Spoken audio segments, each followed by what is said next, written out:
July and warm New Year greetings from a freezing cold Ladakh. साथियों, आज हम बात करेंगे कि क्या इनोवेशन और टेक्नोलॉजी बड़े बड़े सामाजिक और राजनीतिक समस्याओं को सुलझा सकती हैं. Can innovation and technology solve big social and political problems. मैं अभी खड़ा हूँ हयाल अल्टरनेटिव यूनिवर्सिटी के एक ऐसे एग्रोवोल्टेइक ग्रीन हाउस के आगे जिसके ऊपर फोटोवोल्टेइक पैनल्स लगे हैं और बिजली पैदा होती है और नीचे हरियाली पैदा होती है. क्या ऐसे तकनीकें लद्दाख की राजनीतिक समस्याओं को सुलझा सकती हैं? इससे पहले हम समझें कि लद्दाख का जो पॉलिटिकल डेडलॉक है वो है क्या. आपको याद होगा कि 2019 में लद्दाख को एक यूटी घोषित किया गया. लोग बहुत खुश हुए, मगर 1-2 साल में पता चला कि यूटी तो मिल गई मगर लोकतंत्र चला गया, यानी कि लद्दाख के लोगों को देश के अन्य राज्यों की तरह अपने फैसले खुद करने का कोई मंच ना रहा. तो ऐसे में लद्दाख के बारे में फैसले करेंगे तो एक शख्स, लेफ्टिनेंट गवर्नर. अब वो अच्छे हुए तो भी गलतियां कर बैठेंगे क्योंकि वो 2-3 साल के लिए आते हैं, और बुरे हुए तो लोगों को डर है कि वो कहीं आधा लद्दाख बेच ना दें ऐसे इंडस्ट्रीज़, माइनिंग ग्रुप्स को, जो कि यहाँ के फिर पर्यावरण को बिगाड़ देंगे, विकास के बदले विनाश करेंगे और उससे असर पड़ेगा यहाँ के ग्लेशियर्स पर और पूरे भारत के पानी पर. तो इन्हीं डर के कारण लद्दाख में बहुत सारे प्रदर्शन हुए. आपको याद होगा, मैं खुद उसमें शामिल था.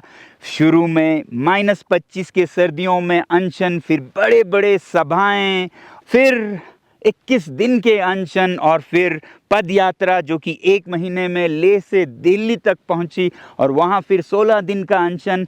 ऐसा करते हुए लद्दाख के लोग अपनी आवाज़ केंद्र सरकार तक पहुंचाने की कोशिश करते रहे हैं. इन प्रदर्शनों के दौरान लद्दाख के मुख्य मांगें थी स्टेटहुड और 6वां शेड्यूल.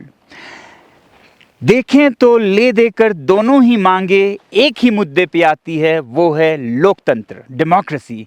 क्योंकि स्टेटहुड जहां असेंबलीज में चुने हुए प्रतिनिधि फैसला करते हैं, डेमोक्रेसी है, और 6 शेड्यूल भी डेमोक्रेसी है क्योंकि वो स्टेट की तरह अब ज़िले के स्तर पर काउंसिल्स या असेंबलीज बनाकर वहाँ पर चुने हुए प्रतिनिधि नियम बनाते हैं, विकास के प्रबंधन के फैसले करते हैं.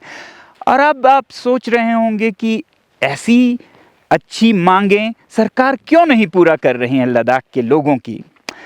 तो हम भी बहुत हैरान हैं, परेशान हैं, और यहाँ के लोगों का और देश के और दुनिया के बहुत से एक्सपर्ट्स का मानना है कि इन सब के पीछे एक बड़ा कारण है, एक बहुत बड़ा प्रोजेक्ट, 13,000 मेगावाट का एक ऐसा सोलर प्रोजेक्ट जो कि दुनिया का सबसे बड़ा होगा. अभी तक का जो सबसे बड़ा है वो 3,500 मेगावाट का है चीन में. उससे 2.5 गुना बड़ा होगा लद्दाख में बनने वाला ये सोलर पावर प्रोजेक्ट. और एक तरफ देखें तो सोलर पावर प्रोजेक्ट तो बहुत ही अच्छी बात है. देश की अगर बिजली हरित हो, ग्रीन एनर्जी हो तो, मगर इसे कैसे बनाया जा रहा है और इसमें स्थानीय लोगों की भागीदारी है कि नहीं, ये बड़ा सवालिया निशान है. क्योंकि बिना 6 शेड्यूल के, बिना असेंबली के लोगों की भागीदारी कोई ज़रूरत नहीं है, बल्कि उसे हस्तक्षेप की तरह देखा जा रहा है. और इससे आसान होगा कि ऐसे बड़े प्रोजेक्ट्स को किसी भी बड़े इंडस्ट्रियलिस्ट के नाम कर दें और फिर वो चाहे जो भी मनमानी करें. ऐसा लोगों में डर है.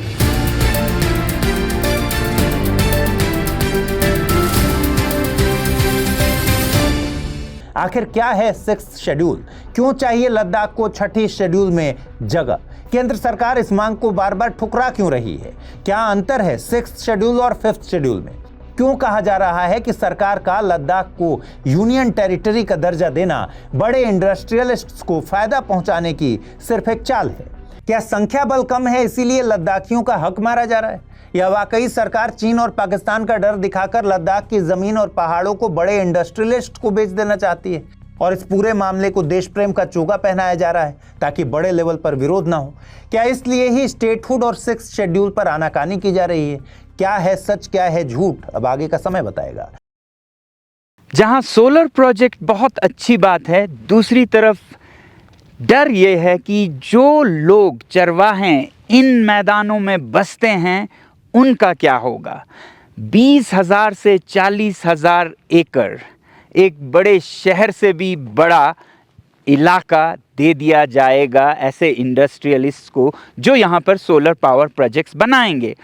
और यहाँ जो चरवाहे सदियों से बसते आए हैं और जो लद्दाख और भारत के लिए एक तरह से कहिए सोना उगाते हैं, क्योंकि भारत इससे बहुत सारा विदेशी मुद्रा, फॉरेन करेंसी कमाती है। पश्मीना है उस रेशे का नाम, जो कि दुनिया के फाइनेस्ट फाइबर माना जाता है। अब डर है कि उन्हें यहाँ से हटा दिया जाएगा। तो इसी बात को हमने समझा उन्हीं के ज़मानी, जब लेह से दिल्ली के पद यात्रा पर जाते हुए हम स्क्यांगचू तंग के बड़े मैदानों पर पहुँचे। अब धोखे से हमारी ये वादियाँ ले जाएं और यहाँ पूरा सोलर लगाएं तो हम भेड़ बकरियाँ कहाँ चराएंगे? हमारे लिए तो रहने की जगह भी नहीं होगी। अब हमें कोई ऑफिस भी नहीं पता है, वरना वहीं जाके धरने पे बैठते हम। कहाँ जाएं हम? कोई अगर रास्ता बताए तो वहीं हम धरने पे बैठते। तो ये है चांगथंग में चांगपा समुदाय, जो कि चरागों में अपने भेड़ बकरियां याक चराते हैं। लद्दाख में 8 जनजातीय समुदाय हैं और उनमें से एक है चांगपा समुदाय, जो खाना बदोश होते हैं। उनका एक ठिकाना नहीं होता है, हर मौसम में अलग अलग जगहों पे चरागों पे जाते हैं। बहुत मुश्किल ज़िंदगी जीते हैं, मगर इनके हाथों से निकलता है कहिए सोना, फाइबर गोल्ड। भारत में इस पेशे का, इस ज़िंदगी का उतना विकास नहीं हुआ है। अगर आप मंगोलिया में जाएं, ईरान में जाएं, चीन में जाएं, तो ये पश्मीना उत्पादक समुदायों का और उस उत्पादन का बहुत प्रगति हुआ है। वहाँ के जो चरवाहे हैं वो बहुत शान से विकसित और बहुत अच्छी तरह रह पाते हैं। हालांकि लद्दाख में ये जो चांगथंग के बकरियां हैं, इनका जो रेशा पश्मीने का होता है वो दुनिया में सबसे बेहतरीन माना जाता है, ए क्लास। तो ज़रूरत ये है कि इसे और बढ़ाया जाए और भारत के लिए एक ये शान बने, ना कि जो बचा खुचा है उसे भी ख़त्म कर दिया जाए।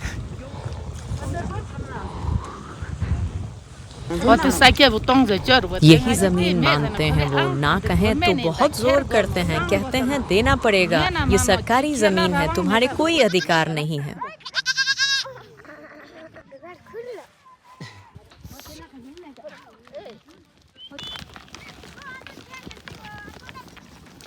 तो ये आप देख रहे हैं मेरे पीछे क्यांगचू तंग का बड़ा फैलाव, जहाँ पर ये सोलर परियोजना की प्लानिंग हो रही है। मगर अभी प्लानिंग ही हो रही है, स्थानीय लोगों से समन्वय भी नहीं हुआ कि यहाँ आप देख रहे हैं कि खुदाई का काम, निर्माण का काम ज़ोरों शोरों से चल रहा है, मशीनें लगे हुए हैं।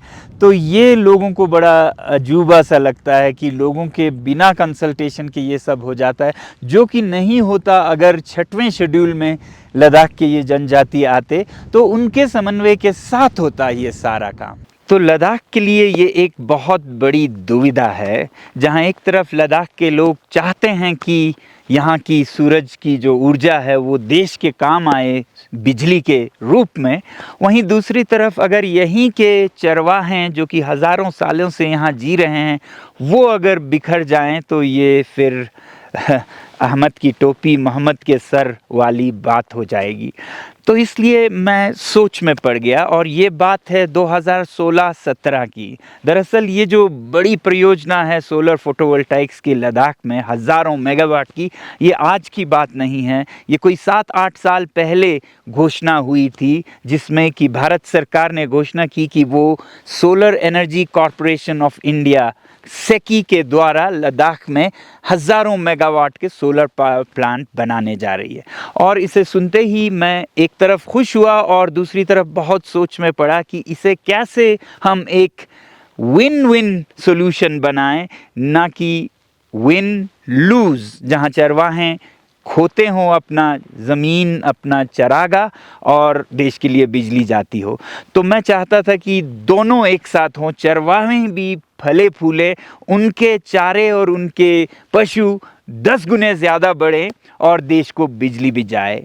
सोलर एनर्जी प्रोजेक्ट्स को चरवाहों के लिए विन विन उपाय बनाने का जो उत्तर था, आंसर था, वो मुझे मिला अपने छोटे से गांव, जो कि मेरा जन्म स्थल है, उले टोकपो में। वहाँ मैं एक बगीचे में था और जो घास उग रही थी उसको देख रहा था, तो मुझे दिखा कि एक जगह पर एक छोटा पैच घास का बहुत ही ज़्यादा हरा भरा है और जगहों के बनिस्बत। और फिर मैं सोच में पड़ गया। इसका जवाब मुझे मिला अगले गर्मियों में, जब देखा कि वहाँ पर एक मेज़ पड़ी है और मेज़ के नीचे घास ज़्यादा बड़ी और ज़्यादा हरा भरा था। और आप समझ सकते हैं मेज़ के नीचे क्या फ़र्क होता है। वो था छाँव, यानी कि पौधों को हर समय ज़्यादा धूप की नहीं, बल्कि कई पौधों को तो कम धूप की ज़रूरत होती है, और जहाँ कम धूप था मेज़ के नीचे, वो पौधा बेहतर उगने लगा। तो बाद में पता चला कि ख़ासकर पौधे जो कि अल्पाइन होते हैं या ऐसे देशों से आते हैं जहाँ पर ठंडे होते हैं, बादल छाए रहते हैं, वो पौधे लद्दाख की कड़कती धूप को नहीं सह पाती, तो वो बेहतर होते हैं अगर उन्हें छाँव मिले। तो कुछ पौधे, कुछ सब्जियाँ 50%, 40%, 60% धूप में बेहतर करती हैं। तो इससे मुझे फिर ये समझ आया कि अगर हम यूरोपियन या अल्पाइन किस्म के पौधे और फॉडर चारे लें और उसे लद्दाख के ठंडे इलाके में उगाएं, जो कि एक जैसा है यूरोप के, मगर वहाँ बादल छाए रहते हैं और उसी में पनपा है ये घास या पौधा, और यहाँ बहुत तेज़ धूप होती है, तो अगर यहाँ पर सोलर पैनल्स लगाए जाएं तो उस पौधे को लगेगा कि वो अपने देश में है, ऊपर छाँव है, चाहे यहाँ पर फिर पैनल्स का हो, वहाँ बादलों का, और फिर ये पैनल बिजली पैदा कर सकते हैं। नीचे पौधों को उनके अपने हालात मिलेंगे जिसमें कि वो बहुत बढ़ते हैं। अगर इसी को बड़े स्तर पर इस्तेमाल किया जाए चांगथांग के गीगा वॉट के सोलर प्रोजेक्ट्स में, तो फिर नीचे चरवाहों के लिए चारा और ऊपर देश के लिए बिजली, ये सपना साकार हो सकता है।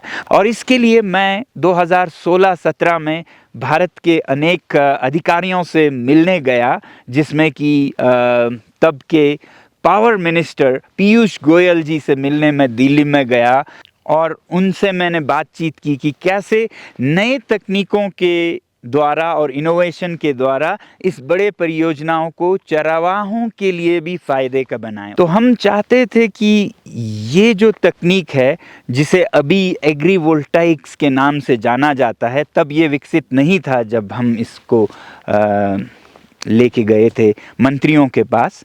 तो एग्रीवोल्टाइक्स तो अभी बहुत से देशों में इस्तेमाल किया जा रहा है। इससे और एक कदम आगे बढ़कर हम लद्दाख के परिस्थितियों में जो यहाँ के ख़ास समस्याएं हैं उसको भी सुलझाएं।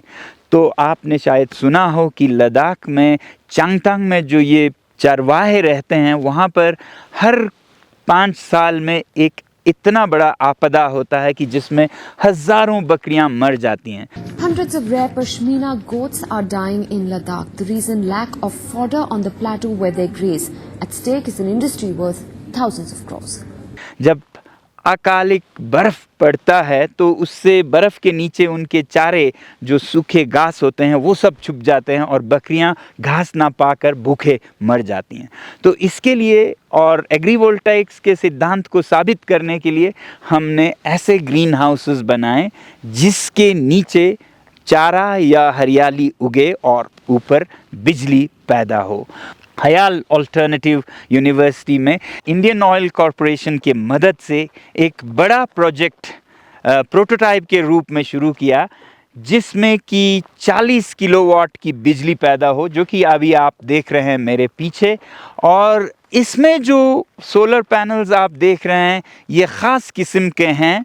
यहाँ आप देख रहे हैं कि इसमें काले और सफ़ेद लाइनें हैं। दरअसल जो काले हैं वो सोलर फोटोवोल्टाइक है, इससे बिजली पैदा होता है, और जो सफ़ेद है वो पारदर्शी है, इससे धूप आधा ग्रीन हाउस के अंदर जाता है, आधे से बिजली आधा पौधों को, आधा बिजली आधा पौधों को। अब 50% में पौधे कैसा करते हैं और 100% में कैसा करते हैं, ये पता करने के लिए हमने इस ग्रीन हाउस का ये हिस्सा जो है ट्रांसपेरेंट रखा है। 100% लाइट इधर से अंदर आती है। और इस दिलचस्प रिसर्च में क्या नतीजे आए ये हम सुनेंगे हमारे रिसर्चर्स की ज़ुबानी। तो आप लोग देख सकते हो कि यहाँ पे ये 2-3 पैचेस है। यहाँ पे हमने जो ग्रीन पी है वो हमने लगाया और ये 50% सोलर पैनल के अंदर उग रहा है। और इस साइड में देख रहे हो कि यहाँ पे पूरा सनलाइट इनको पड़ रहा है। ये भी ग्रीन पी है जो आप लोग को थोड़ा सा डिफरेंट दिख रहा होगा कि। और हमारे ऑब्जर्वेशन में ये हमें पता चला कि यहाँ जो 50% में जो ग्रो हो रहा है उनका कलर्स के हिसाब से थोड़ा ज़्यादा ग्रीन होता है और इनका साइज़ भी कंपेयर टू जो डायरेक्ट सनलाइट पड़ता है उनसे थोड़ा ज़्यादा है। तो ये था हयाल अल्टरनेटिव यूनिवर्सिटी में बनाया गया एक रिसर्च प्रोटोटाइप जिसमें कि ऊपर 40 किलोवाट बिजली पैदा की जा रही है और नीचे हरियाली यानी कि चरवाहों के लिए चारा। अब ऐसे इमरजेंसी ग्रीन हाउसेस तो सिर्फ डिज़ास्टर्स के लिए चाहिए, इसकी संख्या ज़्यादा बड़ी नहीं होनी चाहिए। ज़्यादातर जो फोटोवोल्टेइक पैनल्स हैं इस बड़े परियोजना में जो कि हज़ारों एकर्स में होंगे वो खुले में होंगे और खुले में पौधों का छांव और धूप में कैसा रिस्पॉन्स है उसे देखने के लिए भी बहुत सारे शोध रिसर्च किए गए। उसके नतीजे भी हम सुनते हैं रिसर्चर्स के ज़बानी। तो अभी हम न्यूमा में है और हमने 3 शेड्स के हिसाब से हमने यहाँ पे ग्रोथ का एक्सपेरिमेंट किया है। So this is the 100% transparency जिसमें हमने ओपन स्काई के अंडर ही ग्रोथ देखने के लिए एक्सपेरिमेंट किया है, जिसमें हमने लगाया है अल्फ़ाल्फ़ा, फिर बार्ले, फिर हमने मस्टर्ड लगाया था, फिर peas, black peas, local peas, और वही सेम जो प्लांट्स है वो हमने लगाया था 50% ट्रांसपेरेंसी शेड के अंदर, जिसमें 50% ट्रांसपेरेंट लाइट जाए, और सेम हमने लगाया है 25% ट्रांसपेरेंसी जिसमें 25% लाइट अंदर जाता है और 75% जो है वो शेड होता है। और ऐसे ही अगर हम देखा जाए तो जो पीस है वो जो है कि तीनों के कंपेयर में इसका क्या हो गया है कि वो सूख चुका है, बट अगर हम अंदर की तरफ देखें तो they are much greener. Shade में, छाँव में नमी यानी कि मॉइस्चर ज़्यादा बनी रहती है, जबकि कड़कती धूप में वो पानी भी उड़ जाता है, तो इससे भी पौधों को तकलीफ़ होती है। तो साथियों, इस रिसर्च से हमें पता चलता है कि अगर हम सही उपाय लगाएं और सही नस्ल के पौधे, चारे लाएं यहाँ लद्दाख के मैदानों में, ऐसे ठंडे प्रदेशों से जहाँ पर बादल छाए रहते हैं, यानी कि कोल्ड, क्लाउडी और अल्पाइन नस्ल के पौधे, तो हम उन्हें यहाँ लद्दाख के ठंड में उनको बादल के बदले सोलर पैनल्स के छांव में उगा सकते हैं। और इससे होगा एक जादू, ऊपर देश के लिए बिजली जाएगी और नीचे चरवाहों के लिए चरागे उनके 10-20 गुना और बढ़ जाएंगी, जिससे कि उनकी आय और 10-20 गुना बढ़ जाएगी और देश के लिए विदेशी मुद्रा भी 10-20 गुना और बढ़ जाएगी। अब एग्रीवोल्टाइक्स कहते हैं जब फोटोवोल्टाइक्स के साथ एग्रीकल्चर यानी कि खेती साथ साथ की जाए। अब यहाँ पर चरागों की बात है, पास्चर्स की, तो इसको मैं नाम देना चाहूँगा पास्टोरा वोल्टाइक्स, जिसमें नीचे चारा पैदा हो और ऊपर बिजली। इसकी एक प्रोटोटाइप हम चाहेंगे कि आने वाले गर्मियों में चांगतांग में ही, जहाँ पर ये बड़ी परियोजना होने वाली है, उन्हीं हालात में 50 से 100 किलोवाट की हम बनाकर दिखा पाएँ। और इसमें हमें उम्मीद है कि सरकार भी हमारी मदद करेगी, हमारी हौसला अफजाई करेगी। बस 3 बिंदुओं पर सरकार से विनती होगी कि वो ध्यान दे जब ऐसी बड़ी परियोजना लद्दाख के चांगतांग इलाके में आए। पहला तो ये कि यहाँ के चरवाहों को, उनके जानवरों को, भेड़ बकरियों को, याक को, यहाँ तक कि जंगली जानवरों को, वाइल्ड एसेस होते हैं, उन्हें खुला घूमने की छूट हो। तो इसके लिए कोई तारबंदी ना हो, कोई दीवारबंदी ना हो, फेंसिंग ना हो, और जो सोलर पैनल्स हैं वो भी ज़मीन से कम 7 फुट के ऊंचाई पर हो, ताकि हर कोई खुला घूम सके। दूसरा बिंदु ये कि जो 13,000 मेगावाट्स की बिजली निकल रहा है, उसमें से आधा प्रतिशत बिजली भी अगर चरवाहों के चरागों को बेहतर करने के लिए, सिंचाई के लिए, पानी ज़मीन से निकालने के लिए, पंप्स चलाने के लिए लगाए जाएं, तो बहुत उनके चारे बेहतर होंगे। और तीसरा ये कि इस बड़े परियोजना से जो आय हो, इनकम हो, उसका एक छोटा सा प्रतिशत कॉर्पोरेट सोशल रिस्पॉन्सिबिलिटी के तौर पर यहीं के चरवाहों के बेहतरी के लिए लगाई जाए, जिसमें कि उनके चारों को बेहतर करने के लिए एक पास्चर डेवलपमेंट प्रोग्राम बनाया जाए, जहां स्प्रिंकलर्स, ड्रिप इरिगेशन की मदद से इनको सींचा जाए और इनके चरागे और बेहतर हों 10 गुने 20 गुने। तो इस तरह अगर लद्दाख का विकास लद्दाख के लोगों के समन्वय से, सहभागिता से किया जाए, तो लद्दाख में शांति होगी, देश का विकास होगा। और अगर लद्दाख को 6वां शेड्यूल या स्टेटहुड दिया जाता है, तो ऐसी सहभागिता और बढ़ेगी और लद्दाख के लोग इसी तरह के सकारात्मक सुझाव से लद्दाख का और देश का और भलाई चाहेंगे। लद्दाख के लोग हमेशा से देश के हित में ही कदम उठाते रहे हैं और उठाते रहेंगे, चाहे वो सरकारी परियोजनाएं हो या फिर कॉरपोरेट्स और इंडस्ट्रीज़, अच्छे सस्टेनेबल इंडस्ट्रीज़ का विकास हो, और फिर सैनिक और राष्ट्रहित के मुद्दों पर तो लद्दाख के लोग हमेशा उन्हें सर आंखों पर रखते आए हैं। बल्कि यूँ कहूँगा कि लद्दाख के लोग अपने आप को देश के रक्षक मानते हैं। तो ऐसे एक हारमोनियस खुशहाली के लिए हम सब मिलकर कदम बढ़ाएं, ऐसी हमारी प्रार्थना है। और इस सफ़र में आप सब भी हम सफ़र बन सकते हैं। आपको पता है, आने वाले 15 जनवरी को लद्दाख के नेताओं का केंद्र सरकार के साथ फिर वार्ताएं होने वाली हैं, और हमारी प्रार्थना होगी कि आप सब इस वीडियो को इतना बांटें, इतना शेयर करें कि ये हमारे प्रधानमंत्री जी तक पहुँचे, गृह मंत्री जी तक पहुँचे और देश के बच्चे बच्चे तक पहुँचे, और इस तरह से हम सब मिलकर एक खुशहाल देश का निर्माण करें, जहां हर बड़े समस्या को इनोवेटिव, नवाचारी तरीक़ों से सुलझाया जाए, ताकि हर चीज़ एक विन विन सॉल्यूशन हो और भारत बन सके एक महान देश। आज बस इतना ही। जुले और जय हिंद।